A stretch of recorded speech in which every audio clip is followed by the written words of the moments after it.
Alliance Assurance, partenaire de l'invité du direct. Alliance Assurance, avançons en toute confiance.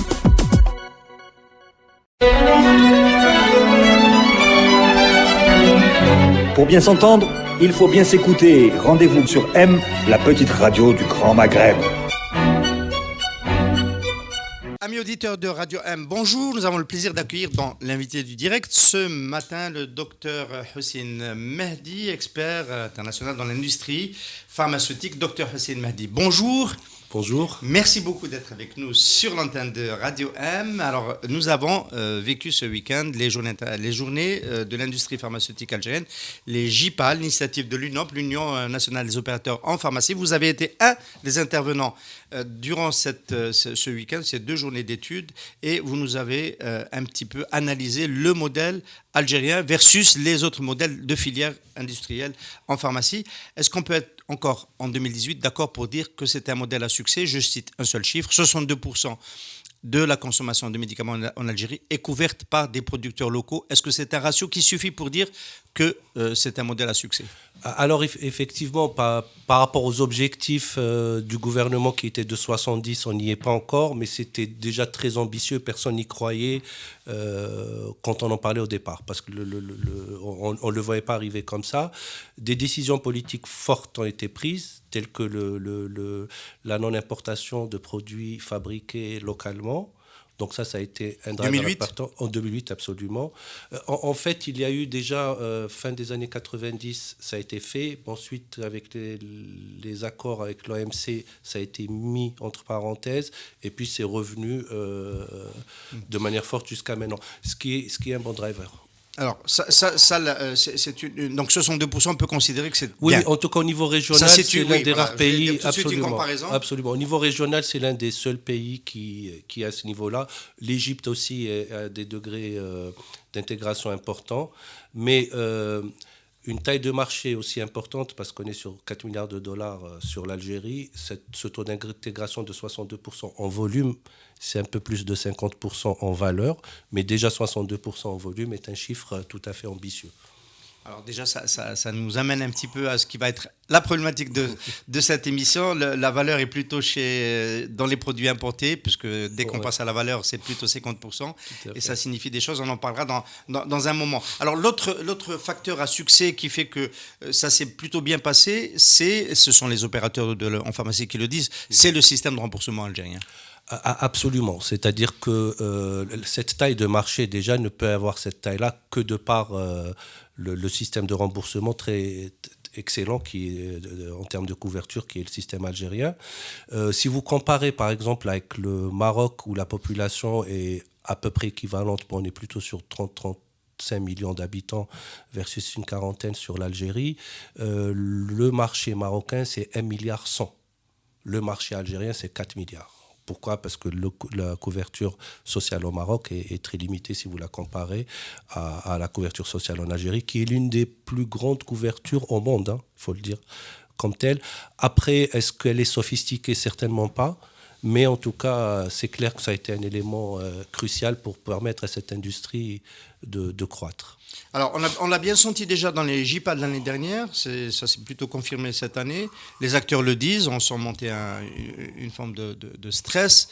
Ce modèle qui a plutôt bien marché ces 10 dernières années, qui a permis l'émergence d'acteurs de plus en plus importants, bientôt peut-être des champions dans l'industrie pharmaceutique, et peut-être en bout de cycle. Pourquoi il serait en bout de cycle, docteur Hussein Mehdi ? Alors, deux facteurs majeurs, c'est-à-dire que, encore une fois, quand vous l'avez tout de suite retenu, 62%, 50% de chiffre d'affaires, on est sur des molécules chimiques de base, alors avec des degrés de sophistication limités, mais ça a permis en tout cas de couvrir et de baisser aussi les prix. Donc par rapport à la CNAS, ou en tout cas la sécurité sociale, il y a eu des gains parce qu'ils ont pu challenger les multinationales pour les baisses de prix en comparant leurs prix avec les locaux. Mais là, on arrive à une limite. Pourquoi ?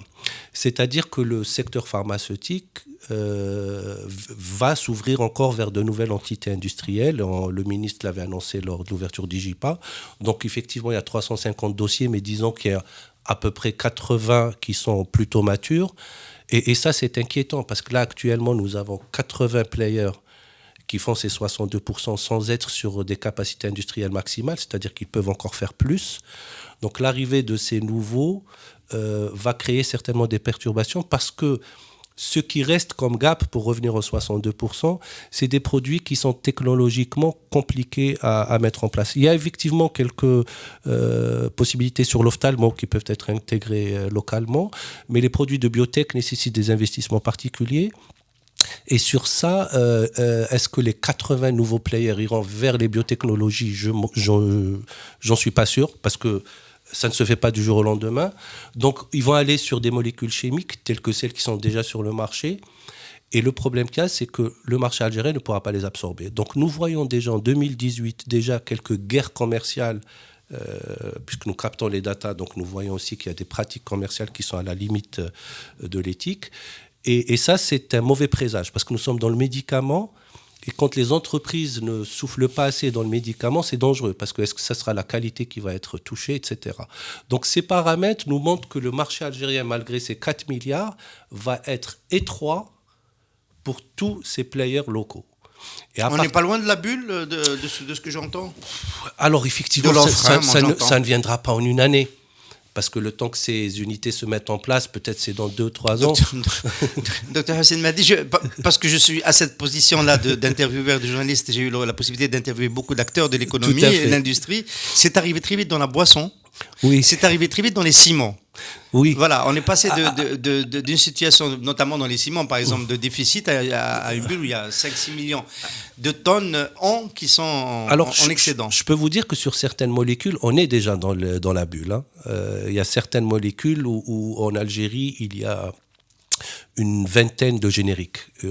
Donc déjà, vous imaginez bien quelle guerre commerciale est sur le marché.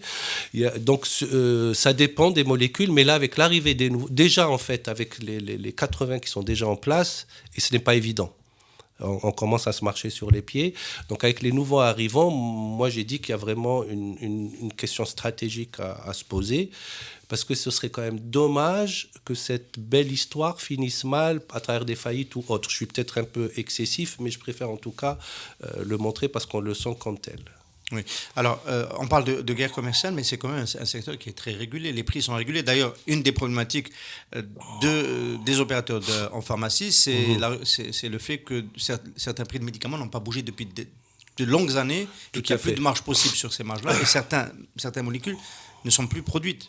Alors oui, effectivement, encore une fois, la sécurité sociale a joué un grand rôle dans cela. Alors effectivement, ça a été positif dans beaucoup de cas, hein, dans le sens où certains prix étaient par rapport aux références internationales ou au moins régionales excessifs. Donc le fait qu'il y ait des génériqueurs locaux, on a pu voir la création d'un tarif de référence qui permettait donc d'avoir une limite de remboursement et qui a fait que toutes les molécules soient pratiquement au même niveau de prix, ce qui est une très bonne chose. Mais en parallèle, il y a une injustice dans notre système, c'est que les producteurs locaux enregistrent en dinars algériens. Donc, si vous dites, je fais mon paracétamol à 50 dinars, vous enregistrez votre prix public à 50 dinars. Le produit importé est enregistré en prix FOB, donc c'est-à-dire en devise étrangère. L'inconvénient, c'est que ces 3 dernières années, vous avez tous constaté la dévaluation du dinar qui a atteint plus de 60% si vous la comparez en cumulé. Et donc, la matière première, il y a une inflation sur beaucoup de choses. Pratiquement tous les intrants de l'industrie pharmaceutique locale sont importés. C'est vraiment des exceptions en termes d'intégration locale. Et à partir de là, les produits importés ont augmenté techniquement, hein, parce que de par la dévaluation, et donc n'ont pas impacté les industriels internationaux. Par contre, les industriels locaux, eux, ont eu leur marge complètement rongée par cette dévaluation. Et là, actuellement, certains d'entre eux demandent quand même d'avoir un peu de marge supplémentaire afin de pouvoir... L'UNOP, en tant que porte-parole de toute la filière, demande depuis au moins 3 ans aujourd'hui, et même au-delà, de revoir certaines lignes de produits. Alors, ça a comme conséquence On l'a vu par exemple dans un exposé d'une ressource de chez Shear Freeze sur les EBITDA, sur la profitabilité des acteurs, des players de la zone MENA. Tout à fait. L'Algérie, les génériqueurs laboratoires algériens donc, ne sont plus absolument dans le top des laboratoires les plus rentables. Et c'est préoccupant. C'est préoccupant. Pour l'avenir. Absolument, c'est préoccupant parce que nous avons vu qu'en moyenne, c'était 20-25% d'EBITDA, donc c'est la marge avant impôt au niveau régional. Et encore, on a pris quelques exemples. Hein. Mais en Algérie, on a pu voir quelques résultats parce que les comptes sociaux sont publiés. Moi, je vois plus du 10-12% chez les plus gros acteurs. Hein. Donc 10-12%, c'est vraiment très, très insuffisant parce que ça ne permet pas d'avoir assez de marge pour pouvoir aller conquérir, par exemple, d'autres marchés, on y arrivera. Ça ne permet pas de faire un peu, pas de recherche et développement au sens création de molécules innovantes, mais au moins de reformuler ou d'intégrer une partie. Donc ça ne permet pas beaucoup de possibilités managériales aux managers algériens, mis à part produire et mettre sur le marché. Et ça, là encore, c'est l'effet bulle risque d'arriver de par ce manque d'innovation ou ce manque de moyens pour innover à travers la géoexpansion ou la reformulation de certaines molécules. Alors la régulation, dans ces cas-là, est importante. Est-ce que vous avez eu le sentiment, le ministre M. Hasbillaoui était présent donc, lors de la première journée, qu'il y a une prise de conscience de cet enjeu, ne pas affaiblir les acteurs qui ont fait le succès de cette filière? Alors moi, je pense qu'il n'y a pas de prise de conscience. Pourquoi ? Parce qu'encore une fois, on parlait de guerre commerciale, parce que évidemment, les laboratoires ne perdent pas sur tous les produits. Je veux dire, tous les produits ne sont pas logés à la même enseigne. Vous pouvez avoir une vingtaine de produits, 4 déficitaires, 6 très bien, avec un très bon bénéfice, et d'autres plutôt sur une marge normale. Donc des fois, il y a des opérations commerciales qui font penser que s'ils donnent des remises, c'est qu'ils gagnent assez bien leur vie. Et donc, ils font que se plaindre. Je pense qu'il faut qu'on aille au-delà de ça. Il faut qu'on regarde les bilans, les comptes sociaux des entreprises sont là. Et on va voir que leur EBITDA, s'il est de 10 ou 12%, c'est qu'ils ne gagnent pas beaucoup d'argent et que beaucoup d'autres compagnies dans d'autres secteurs sont sur des marges opérationnelles beaucoup plus intéressantes. D'autant plus que c'est un secteur qui est très consommateur de process et de bonnes pratiques de fabrication qui nécessitent quand même d'avoir assez de marge pour pouvoir respecter ces normes. C'est des coûts de procédure technique. Absolument, qui sont incompressibles, sinon c'est au détriment de la qualité des produits pharmaceutiques. Donc pour cela, je pense que l'idéal c'est d'avoir... alors j'aime pas trop le mot assise ou réunion, etc. Mais enfin, avoir une lecture objective et laisser vraiment avoir une discussion ouverte et transparente et laisser peut-être ces opérateurs montrer clairement parce que je ne suis pas certain que l'UNOP demande à ce que tous les prix augmentent. Je suis certain qu'ils sont assez intelligents pour promouvoir certains et dire sur cela ça va, mais sur cela on est vraiment à la limite. Et le risque majeur, c'est ce qui est en train de se passer actuellement, c'est que certains opérateurs, des fois, ont des stock-out, c'est-à-dire qu'ils sont en rupture de stock, pour des problématiques industrielles classiques. Mais comme l'importation n'est pas permise, donc on se retrouve avec à être sans produit pendant 2 ou 3 mois. Alors, comme c'est des molécules chimiques et qu'il y a en général d'autres players, ça va, ça peut, il y a un peu de tension sur le marché, mais ça se régule. Mais des fois, on a quand même des acteurs qui sont à 80% de part de marché. Donc, si cet acteur-là est en rupture de stock pendant 2 ou 3 mois, ça impacte... ça devient un risque de santé publique. Absolument. Donc, tout cela doit être vu avec effectivement une lecture sur les impacts, je dirais, macro, mais en partant des opérations pour arriver au macro. Je pense que les autorités ont l'impression qu'en lâchant ça, c'est la boîte de Pandore qui s'ouvre. Je suis absolument certain que ce ne sera pas le cas, mais il faut en tout cas, je n'ai pas tous les chiffres en main, donc je ne peux pas me prononcer, mais il faut regarder au cas par cas, absolument. Et l'impact ne sera pas aussi important qu'il le suppose. Alors, on a bien compris, donc, les éléments de fin de cycle, ce sont ceux-là. Enfin, c'est peut-être encore complexifié par le fait que le régulateur n'est pas fluide. Il y a eu une tentative de pacte de développement proposée par l'UNOP pour des facilitations qui permettent notamment les délais d'enregistrement et toutes les procédures, etc. Mais il semblerait qu'il n'y a pas de progrès de ce côté-là. C'est important, hein. C'est important que ça se régule mieux. En fait, vous touchez du doigt un élément important qui est le temps. nous avons tendance à penser que tout le monde marche à notre niveau en termes de temps. C'est absolument pas le cas. Je vais vous donner un exemple vraiment qui est flagrant et qui me gêne, moi, de temps en temps, dans certaines discussions à l'international. C'est que l'Agence nationale du médicament, des produits pharmaceutiques, est un élément très important. Nous l'avons promu, nous, en tant qu'IQVIA de par le monde, pour montrer que l'Algérie change. Et le fait qu'il y ait une agence indépendante rassure énormément les opérateurs, de par son indépendance. Elle n'est ni pro-gouvernementale, ni pro. Elle est là pour la santé publique avec des normes et des critères clairs. En 2009, l'arrêté est sorti. Elle n'a été opérationnelle qu'il y a 2 ans. Et depuis, il paraît qu'elle n'a pas de budget pour travailler. Les procédures sont devenues plus longues parce qu'elles devaient être transférées vers cette agence et l'agence n'a pas les moyens de prendre en charge. Alors, mon objectif n'est pas de parler de ça parce que ça pourrait nécessiter un autre entretien, mais juste de dire le temps qui s'est passé. Presque 8 ans, c'est énorme pour le business. Je veux dire, si on veut vraiment vivre avec notre temps, c'est le temps de la globalisation. On a des voisins, on a la région, on a le monde qui bouge et les gens parlent en mois quand on est dans l'industriel, dans 6 mois, dans 8 mois, dans 9 mois. Nous, on parle en années et ça ne le fera pas parce que ce projet-là qui a été présenté au Premier ministre est un bon projet, je pense. Je l'ai lu. Je veux dire, les exigences ne sont pas... On parle du pacte de développement. Voilà, le pacte de développement, pour moi, est quelque chose de très concret qui peut être challengé. Mais je veux dire, une petite commission peut très vite arriver à cela. Ça fait 1 année qu'il a été présenté. Peut-être qu'il va être pris en charge, mais c'est déjà 1 année de trop. Il aurait dû être pris en charge, oui ou non, dans les mois qui suivent. Ça permet de réorienter sa stratégie plutôt que de rester dans l'attentisme à ne pas savoir quoi faire. Parce qu'il ne faut pas oublier une chose, c'est que le succès de l'industrie pharmaceutique locale n'est pas un succès algéro-algérien. Hein. Je veux dire, il y a de gros players internationaux qui sont sur le marché local et qui, eux, malheureusement, doivent défendre auprès de leur hiérarchie le fait d'investir en Algérie ou de continuer à investir en Algérie.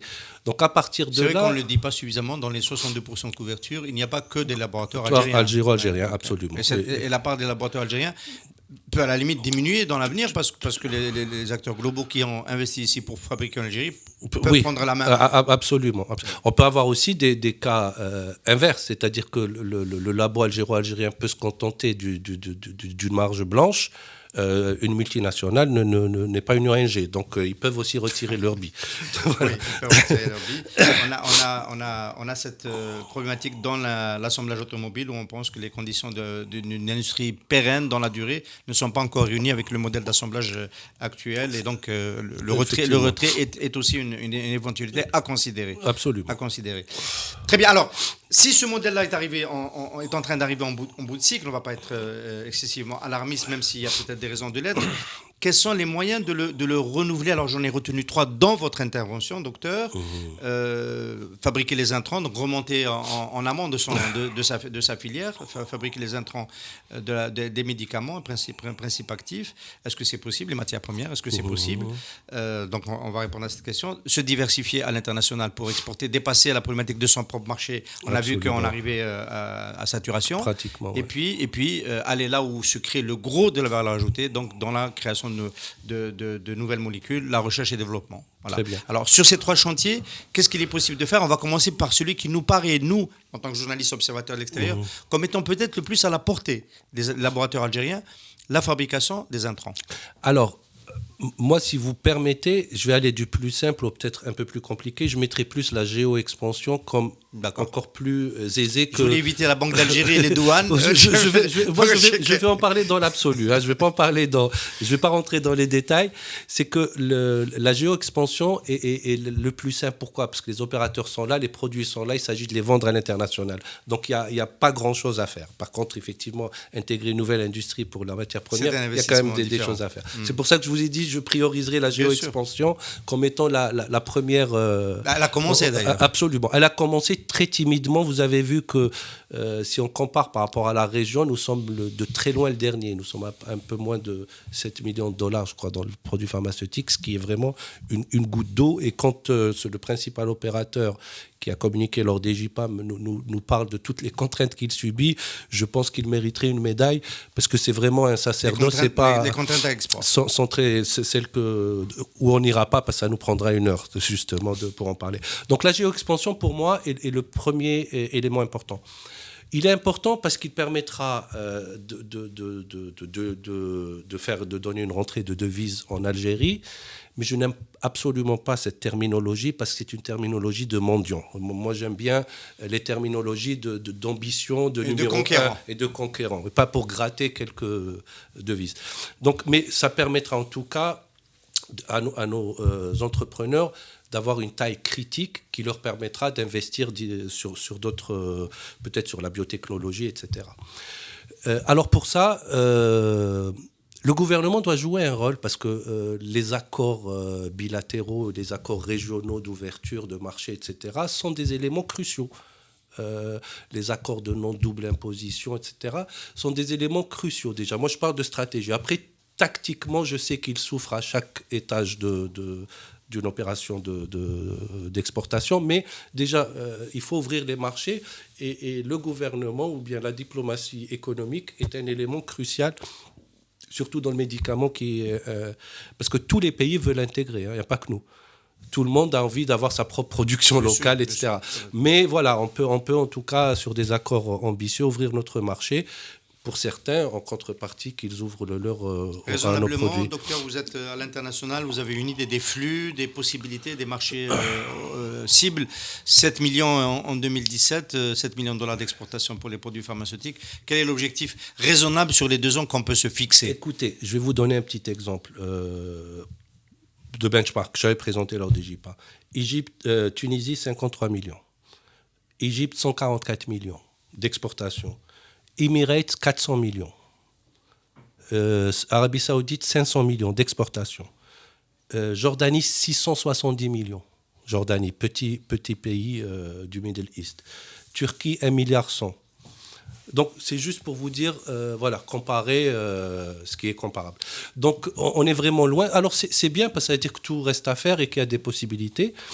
Mais pourquoi est-ce que la géoexpansion est un élément crucial ? C'est que parce que on l'a bien dit au début de discussion, les molécules qui restent à développer au-delà des 62% de part de marché sont des molécules chères et complexes. Alors évidemment, en termes de volume, c'est des volumes moins importants, puisque c'est des molécules chères pour les faire. Et donc, quand vous êtes un industriel, vous avez une cadence de production. Et si vous travaillez uniquement pour votre seul marché, sur ces molécules-là, vous n'êtes pas rentable. Vous devez avoir 4 ou 5 marchés à engager afin d'avoir de quoi amortir vos investissements industriels. Parce que si une cadence de 100 000 unités et que votre marché représente 50 000, vous n'y allez pas, vous n'avez pas assez de... Par contre, si vous êtes sur 4 ou 5 ou 10 marchés, vous pouvez avoir l'ambition d'y aller. Et c'est pour ça que je vous dis, le shift qui reste à faire, pourquoi je le différencie par rapport au passé, c'est encore la nature des molécules à fabriquer, la complexité de les faire, mais aussi le volume, qui est, puisque ces molécules sont chères, le volume va être petit, et l'Algérie, en termes de volume, ne suffira pas à absorber. Voilà, c'est un petit peu...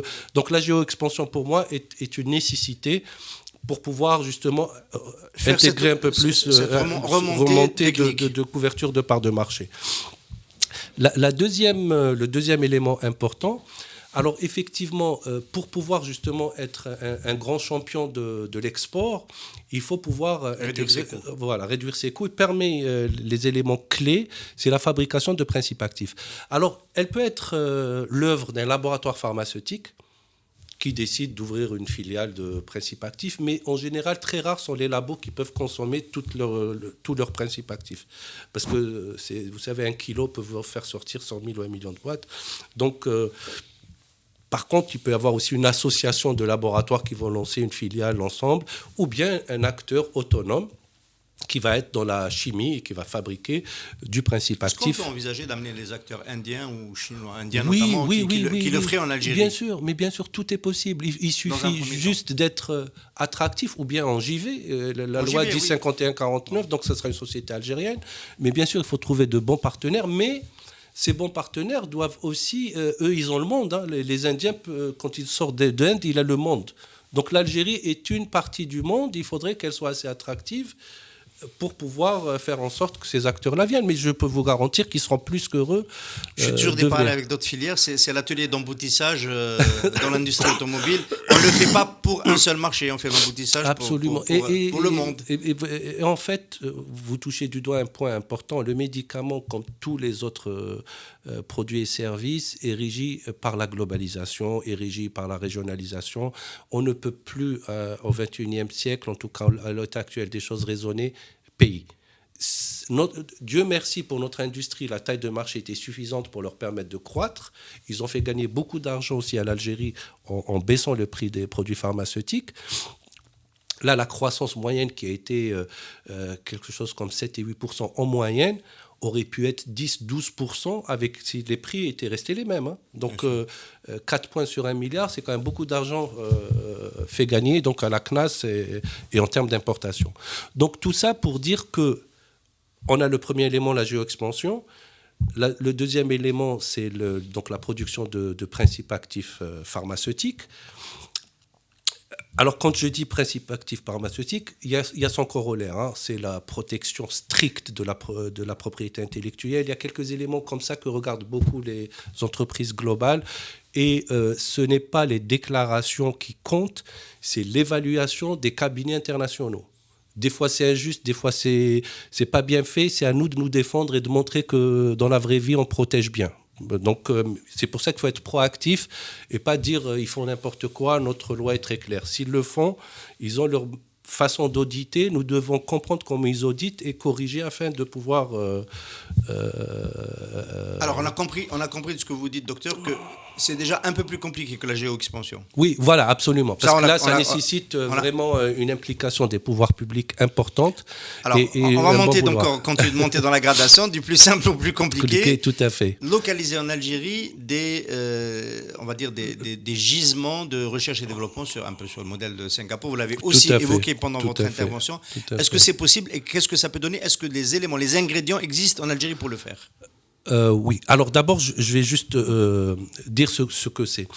Parmi les captations de valeur ajoutée dans le médicament, alors le fait de faire produire en local, c'est une très bonne chose. Mais c'est une utopie que de penser que les grands produits de biotechnologie, où il y a une seule usine pour le monde, va aller délocaliser en Algérie. C'est une utopie qui nous a été vendue par un certain cercle d'affaires algéro-américain qui nous a laissé penser que Sidi Abdallah allait devenir la Silicon Valley de la biotechnique. Alors, ils ont quand même été, eux, en tout cas francs, en mettant une vingtaine de prérequis qui auraient dû nous alerter. Parce que les prérequis, eux, ils ont dit on le fait si vous faites ça. Je pense que si on le fait, ils tiendront leur parole. Par contre, les prérequis sont quand même assez ambitieux et je ne suis pas certain. Mais en tout cas, ils sont logiques. Hein. Si vous voulez faire de la biotechnologie, il faudrait que les filières universitaires forment pour ça.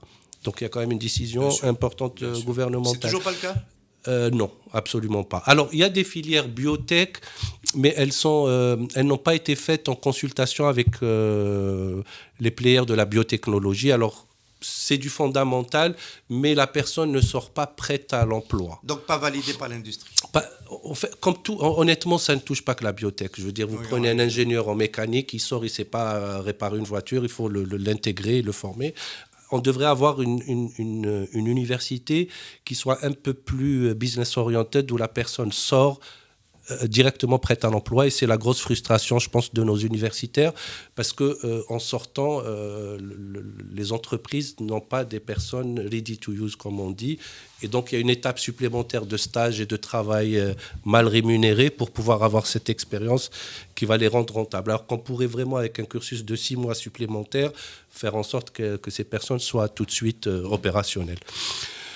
Mais ça, bon, pour la biotechnologie, c'est fondamental d'avoir des skilled personnes, c'est-à-dire des personnes techniquement outillées, donc des universités qui font pour ça. Mais par contre, on a des universités. Et donc, ce n'est pas non plus quelque chose de très complexe à mettre en place. Il faut juste évaluer parce qu'il ne faudrait pas qu'on fasse aussi une bulle de compétences, sinon on va enrichir.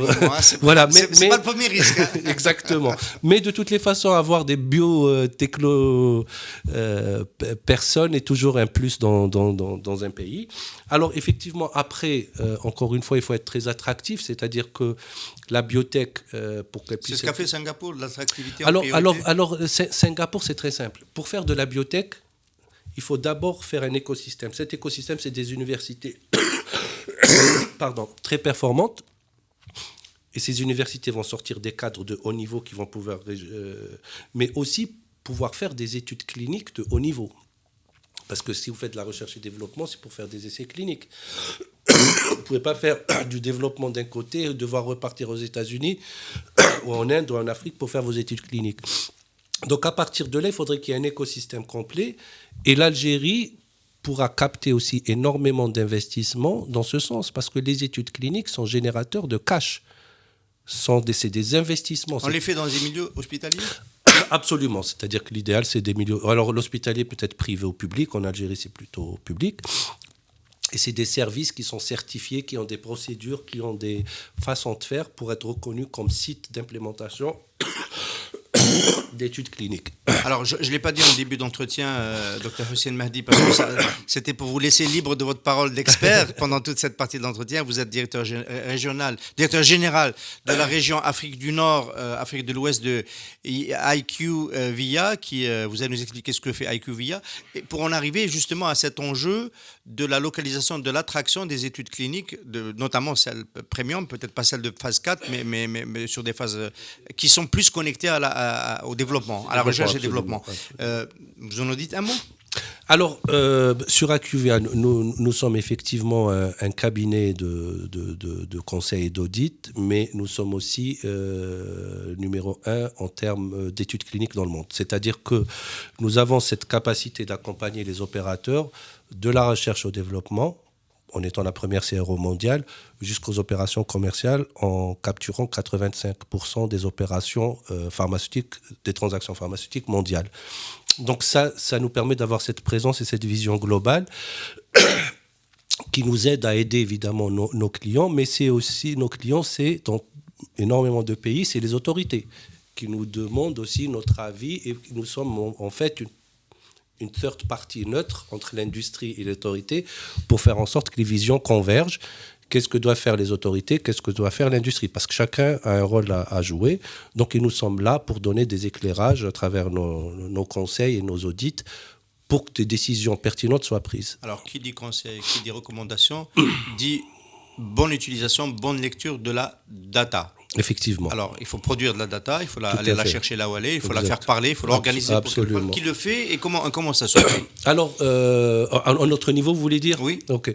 Alors, à notre niveau, nous avons, donc, quand je vous l'ai dit, nous avons le plus gros audit mondial, puisque nous captons 85% des transactions dans le domaine. Et effectivement, dans chaque pays, les sources d'information peuvent être diverses, pharmacie, grossisterie, quand c'est bien structuré, autorité aussi, qui nous donne de l'information sur les transactions commerciales. Nous considérons cela à travers des hubs internationaux.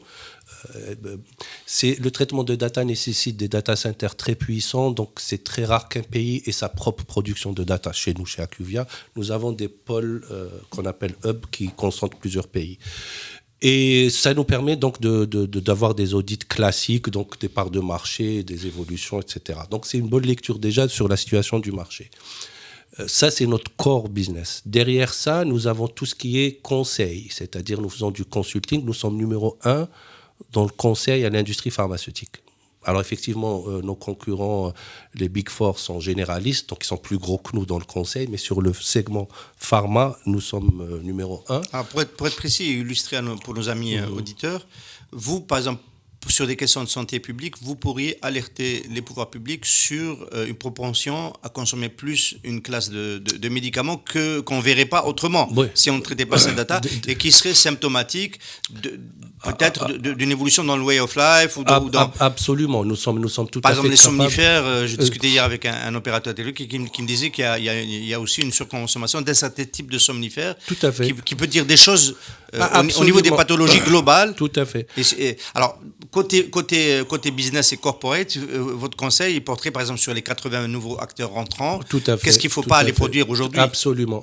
Et je ne vous cache pas que nous n'avons pas l'exclusivité du conseil. Moi, ça me. Non, mais c'est pour comprendre un petit peu le business. Mais franchement, quand on se lance dans une entreprise aussi ambitieuse que la production pharmaceutique. Alors évidemment, il y a eu peut-être certains opérateurs au début de l'histoire qui se sont lancés comme ça et qui ont eu du succès, parce que beaucoup n'en ont pas eu aussi, on l'oublie, mais ceux qui sont là, en tout cas, ont eu du succès, mais c'était un terrain vierge. Mais ceux qui arrivent maintenant sans se faire accompagner par des boîtes de conseil, je ne parle pas forcément de la mienne, mais en tout cas des boîtes qui savent de quoi elles parlent, prennent un risque. Et je considère que les business cases qui sont présentés aux banques sont quand même assez peu élaborés pour pouvoir prendre une décision d'investissement de 20 millions ou 30 millions de dollars. Il faut être quand même cohérent. Effectivement, ça peut coûter entre 200 jusqu'à 1 million de dollars sur les projets pour faire du conseil. Mais les gens qui les payent à l'international ne sont pas des gens qui ont la propension à gâcher de leur argent. Docteur Hussein Mahdi, une question de novice. Est-ce que le générique touche maintenant les molécules biotech? Est-ce qu'elles tombent dans le domaine du générique? Oui, tout à fait. Ce qu'on appelle le biosimilaire. Parce que autant sur le produit chimique, c'est le générique. Sur le technologique, c'est du biosimilaire. Alors, je vous explique vraiment ça très rapidement. Le biotechnologique, c'est du vivant.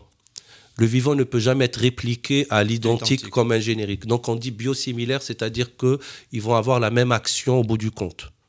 Mais ce n'est pas du vivant. C'est du vivant. C'est du vivant. C'est en fait des process technologiques identiques ou presque identiques qui en tout cas aboutissent à quelque chose qui soigne de la même manière. Et c'est en train de tomber dans le domaine public. Il y a des molécules importantes qui sont en train de tomber. Donc il y a peut-être le nouveau gisement de développement des acteurs. Mais bien sûr. Alors, mais par contre, le biotechnologique est plus compliqué à faire que le chimique. Le chimique, vous savez, vous achetez la matière première, il suffit juste de respecter les process et vous avez quelque chose. Le biotechnologique, c'est du vivant et à partir de là, ça nécessite quand même d'être très pointu et pour ça nécessite des investissements. Voilà. Alors, mais c'est déjà présent en Algérie. Alors, on ne le produit pas encore, mais il y a quand même quelques biosimilaires qui sont là sur le marché. On ne le produit pas encore de biosimilaires. Non. En fait, je vais vous dire encore mieux. Nous n'avons pas encore de régulation sur le biosimilaire qui est faite. Donc, on ne sait pas si on peut ou pas. Le biosimilaire est considéré comme nouveau produit, pas comme biosimilaire. Et je pense que si on veut capter des investissements étrangers ou même les locaux, il faut quand même codifier cela. Alors, encore une fois, il ne faut pas non plus... Nous avons une proportion à recréer le fil à couper le beurre. Les Européens ont beaucoup travaillé dessus, l'Agence européenne du médicament. Et d'ailleurs, les États-Unis, parce qu'il y a 3 gros régulateurs dans le monde. Il y a la FDA, qui est l'agence américaine, il y a l'agence européenne et l'agence japonaise. C'est les 3 références mondiales en termes de régulation. Et en général, on s'en inspire. Et il y a effectivement l'OMS qui est en général le SMIC de la régulation. Les gens qui reviennent beaucoup à l'OMS doivent faire attention parce que l'OMS s'adresse aussi à des pays à très peu d'argent. Donc, ils vous donnent un SMIC en dessous duquel il ne faut pas faire. Mais ceux qui s'arrêtent au niveau OMS sont peu ambitieux en général. Donc, il faut toujours essayer d'aller au-delà. Et les États-Unis, pour revenir aux biosimilaires, ou aux biotechnologies en général, les États-Unis et le Japon ont pratiquement copié-collé la régulation européenne. Parce qu'ils ont vu qu'elle était bien, ils ont peut-être fait quelques petites modifications. Donc, nous, on n'a peut-être pas besoin non plus d'aller recréer la nôtre, mais plutôt de le faire, de voir comment intégrer quelque chose qui est déjà prêt. Je pense qu'on est arrivé à la fin de cet entretien. Vous avez quand même fait une intervention l'année dernière au JIPA. L'année prochaine, vous serez encore pour nous dire que c'est en train de bouger, j'espère, du côté des acteurs. On a vu notamment, moi, j'ai un slide de ce cadre de chez Jeffries qui présentait les champions de la zone MENA. Il n'y avait aucune enseigne algérienne. Ouais, moi, j'étais un peu gêné. Oui, mais de toutes les façons, je vais vous dire, on parlait de cohérence. L'État a pris des décisions très importantes parce qu'il faut savoir que interdire l'importation d'un médicament parce qu'il est produit, ils ont dû se battre énormément avec l'OMC et tous les organismes, l'Europe, parce qu'on avait des accords de libre-échange, etc. Donc ça a été quand même une décision politique très très forte. Ici, un peu dommage qu'il n'y ait pas eu de cohérence derrière, parce que l'objectif, quand on veut couvrir 70%, c'est qu'on doit avoir des champions, sinon c'est pas possible. Oui. Et là, actuellement, il suffirait de peu pour que ces champions puissent s'exprimer. Sans géo-expansion, on oublie. Il n'y aura pas de champion basé sur le marché algérien. Ce n'est pas possible techniquement. Donc, il faut pouvoir donner un second souffle aux acteurs qui sont là actuellement. J'en connais, on identifie 4 ou 5 gros acteurs qui ont tout à fait cette capacité d'aller conquérir d'autres marchés et d'avoir des tailles critiques qui peuvent en faire des champions. On doit aussi regarder, vous avez parlé de Jeffries aussi, les modèles de structuration des entreprises. Il faut aussi que les entreprises soient un peu plus modernes en termes d'ouverture de capital, etc., de JV et ouverte à beaucoup de choses. Ça, c'est aussi un élément important dans la taille critique parce que les sociétés que vous avez citées sont cotées en bourse, etc., etc. Donc, il y a un travail quand même aussi à l'intérieur d'entreprise à faire en termes de meilleure structuration. Mais c'est tout à fait possible. Et c'est un peu dommage parce que quand je vois tous les efforts qui ont été faits, on est au bout du chemin. Il faut convertir les sites. Absolument. Et là, on est à la croisée, ce serait une bonne chose de le faire comme ça. Voilà. J'espère que ça va se faire vite. On l'espère tous. Docteur Mehdi, Hossein Mehdi, pardon. Merci beaucoup d'avoir été notre invité à l'invité du direct ce matin. Merci à vous de m'avoir accueilli. Alliance Assurance, partenaire de l'invité du direct. Alliance Assurance, avançant en toute confiance.